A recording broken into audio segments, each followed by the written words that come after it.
Welcome to Innovation in Government, sponsored by Carasoft. I'm your host, Jason Miller. My guest today is Jim Walker, the Director of Public Sector Marketing for UiPath. Jim, welcome to the discussion. Thanks. Before we get started, let me set some context for our discussion. Few technologies over the last 20 years have gotten as much attention and created as much, we'll call it early value, as robotics process automation. Agencies ranging from NASA to GSA to Bureau of Fiscal Service to the Defense Logistics Agency have implemented bots and expect to save tens of millions of dollars in the coming years. And the excitement and thirst for this technology is being driven by the President's Management Agenda's goal of moving federal employees from low value to high value work. The Trump administration believes technologies like RPA is part of that answer. Now, this is because agencies have found success in using RPA to tackle repetitive, menial tasks like copying and pasting text into forms. In fact, Deloitte's Center for Government Insights said in 2017 that RPA could save agencies as much as $41.1 billion over the next 7 years. But with like any technology, there are challenges to overcome and potholes to avoid. Some estimate that as much as 50% of all RPA projects fail because organizations automate bad processes, or because the bot is an add-on and not a long-term approach, or because the RPA tool isn't reviewed and improved to make sure it's meeting the agency's goals. So how can agencies take advantage of this exciting new technology, save money, improve business processes, and move employees to higher value work? Well, that's where our guest comes in, Jim Walker, the Director of Public Sector Marketing for UiPath. So people hear bots, people hear robotics process automation. Let's define really what that means, because so people aren't confused that it's the robot taking your job. That's right. It's just a software application that's running on your computer, but it's built for finance people. Like, for example, the GSA, they retrain some of their own staff, and they have developed their own internal bots now and are out using those bots. But it's not a piece of machinery that sits next to the desk and does something for a person. It's a software application that's running. And then let's dig just a little bit deeper. That software, you're basically telling it what to do. I need you to take from column A, put it in column B, and then calculate into column C, and do it over and over and over again, versus Jim Walker, the financial analyst, having to copy, paste, calculate. Exactly right. So some people would want to say that it's a software and you're developing and all that. I would prefer to use the phrase training. You train the bot to do what your person does, or your people. If you're the Veterans Administration, you have 900 people that do the same claims recovery every day, and you automate 50% of that activity for them. Well, that afternoon, if that's working, you've doubled the capacity of the VA to work on those backlogged activities, because they are now working in conjunction with their bot, their personal intern, if you will, doing those repetitive tasks that nobody's upset about not having to do. And I think that's the key here, and that's why there is so much excitement around it, is because people have said, well, I've done this for so long, if I would give up anything, I don't have to copy and paste anymore, or as you said, I can get through this backlog more quickly. Is that why you think this is caught on? Because one, it's easy to understand, and two, it's really taking things away from people that they don't want to do anyways. Absolutely. I would use the phrase, instead of low value and high value, I would call it necessary work. All of the work that a clerk does to get a file ready to be adjudicated for a payment back to a veteran, or for some type of manifest at one of our logistics agencies, you have to do that work. It's necessary to get to the more meaningful, let's call that high value work, that meaningful work that says, I'm doing analysis on a report. I'm sitting in a meeting talking about a new policy, and I don't have to worry about the backlog of work that's piling up at my desk, because my bot is sitting there doing that work for me. Now, one thing about RPA and bots is there's this fear of them, right? Like, well, what does it really mean for me? I've been doing this job for 15 years. I've been doing this job for 20 years. What's it mean for me? And I think you started to go down that path a little bit when you talk about, don't talk high value or low value, but necessary work.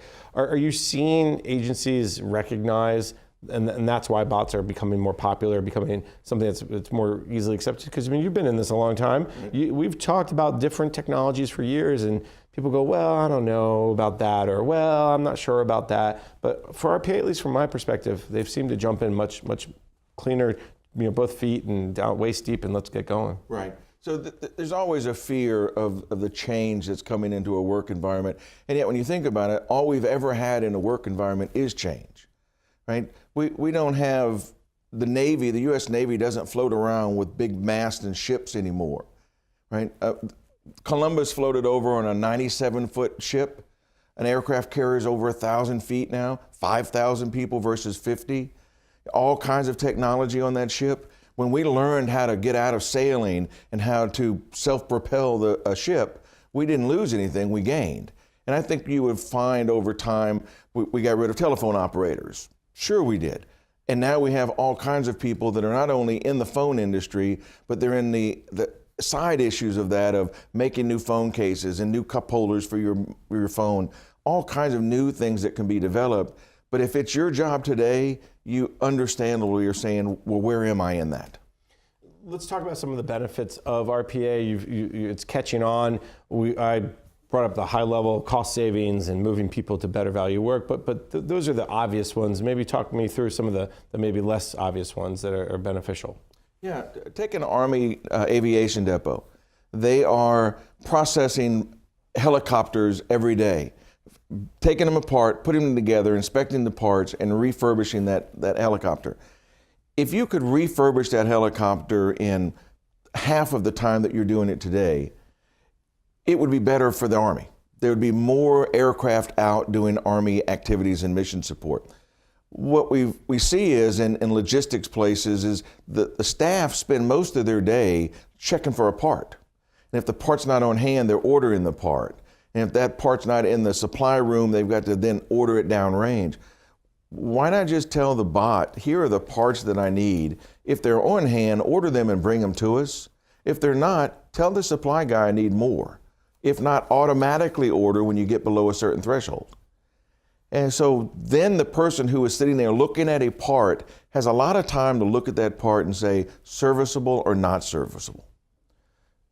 Now, that's a great example because a lot of people don't think about that longer term benefit. It's like the refrigerator that we always talk about, these smart refrigerators, the IoT devices that will tell you, order your milk from Amazon or something when you're out of milk. I mean, it's that same concept. Is they know exactly the piece of software if you are using electronic inventory and that inventory says 5 and now it's down to 2 or 1, the bot can be told automatically, go order a new one or go order 5 more.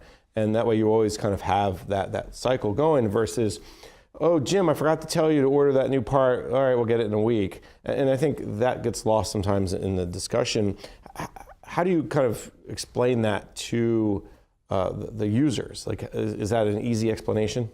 Yeah, so thus far, the folks that we deal with at a DLA or at a NASA Shared Services Center, they actually will talk about the fact that they have a backlog from their staff asking for something of that necessary work to be automated for them. Because they would prefer to get into that. I mean, think if you're at a hospital, the Veterans Administration has a really innovative team out in Nebraska at one of the hospitals, not in their IT shop, not in their think tanks and CTOs, but just a person who saw robotics.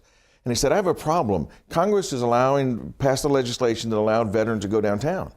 And so veterans are going downtown and getting their service faster when it's not available. But the unintended consequences are the doctors are putting the files in a file, mailing it back to the VA. So the chief of staff at that hospital says, I have a 96-inch stack of paper every day that we have to scan and electronically file. And we did a proof of concept, so I wouldn't argue that this proof of concept has a lot of security around it yet. But in 2 days, we built a bot that when the file comes in and gets scanned by a person, the bot then begins to electronically store that information. And you say, well, that's great, that's interesting. It's better than interesting. That means that veteran who comes back in a week later and his paper's not stuck in that 96 inches, doesn't have a doctor say, you don't have your last report, I can't see you. And the doctor's not wasting his or her time saying, if it's not here, I've wasted 15 minutes waiting on you. And so a doctor overall, they may be able to see another 2 patients a week. Right. All because of RPA taking away that necessary work and just allowing people to do that person-to-person activity. It'd be really great if somehow the bot could scan the documents too. But then we get into that robot thing and people get all freaky out about exactly. Talk maybe a little bit about the the state of RPA today. Like when you talk to agencies, I know there's a lot of interest. A lot of people are talking about it. There's a lot of good use cases out there. GSA, DLA is two of them that I can think of. NASA is one, your former home agency. But where are we more generally? Is it still in that hype curve, or are we out of the hype curve? Well, I would argue that the administration's doing everything they can to help you get it out of the hype curve. The president recently signed his executive order for the American Artificial Intelligence Initiative that says do more R&D. You know, nothing better than to get that. And someone said, well, it's an unfunded mandate. Not if you use your RPA to generate some savings and start letting those savings generate additional artificial intelligence work. The federal CIO, Suzette Kent, is doing a magnificent job. She announced last fall that she's going to have an RPA type academy where she wants to retrain non-technical people to be prepared to work in and around the robotics environment. You know, usually government is 5 years behind on policy. And right now, they're making a really good stab at staying right up in current. As far as agencies, probably 25 agencies are using it now, 30, somewhere in there. They're all starting to see returns on investments. But I would almost contend that we ought to declare 2018 as the year of pilots, and that agencies ought to be asked, where's that $500,000 savings? Where's that $2 million savings that you can get if you automate that necessary work and free people up? And it's interesting you bring up OMB. I know one of the things that Suzette Kent mentioned recently, I think December timeframe, as she kind of looked back at 2018 and looked forward to 2019, was a policy on robotics, process automation. Now, I haven't seen a copy. I guess you probably haven't either yet? All right. Well, I was hoping for a little news here. I was hoping you'd tell us what it's about. But I think that's a recognition, if nothing else, that some government-wide standards, some government-wide understanding of what bots are. Do they need PIV cards, right? I know your old agency, NASA, had that challenge, and they ended up getting, identity management cards, smart ID cards for their robot. And I think that type of thing is what will be addressed in the policy. I think those are some of the unanswered questions. Right. And it does, the thing I like about the 25, 30 agencies that have done something is they said, we don't have to wait for perfection. If you're automating within your own network, the whole credentials outside the network's not nearly as critical. It still requires a waiver from a security perspective, but there's a lot of automation you can do just inside your building while you're waiting to figure out a better model. And some of these, the NASA with the PIV card thing was a great thing because it allowed us to move forward. The Defense Logistics Agencies using some hardware. So there's this whole think tank of activities out there versus everyone just sitting waiting for the right solution. You bring up an interesting point about a lot of automation within the agency. Is that where most of these pilots, most of these efforts are right now versus outside the agency somehow? For if I'm a customer who comes in and requests something that is maybe not as automated? Yeah, one thing that we're seeing is, so I sit there and automate a process, and I have to reach across to another agency for data. That's where the stumbling block is, because the other agency is like, well, we don't want a bot in our stuff. Now, the fact that their people do that exact same work, they still don't want to let a bot do that. And to their credit, if a bot gets in there and does it 100,000 times in 15 minutes, it could create a denial of service. But part of the effort that you do with the bot is you figure out how to throttle it to make sure that, check and see if that system is busy right now. If it is, reschedule yourself, because you don't want to get in there and create a problem for that system. Right. I definitely want to go into the challenges of robotics process automation. Before I do that, I want to also go back to something else you said. Let's declare 2018 the year of the pilot, and let's move on.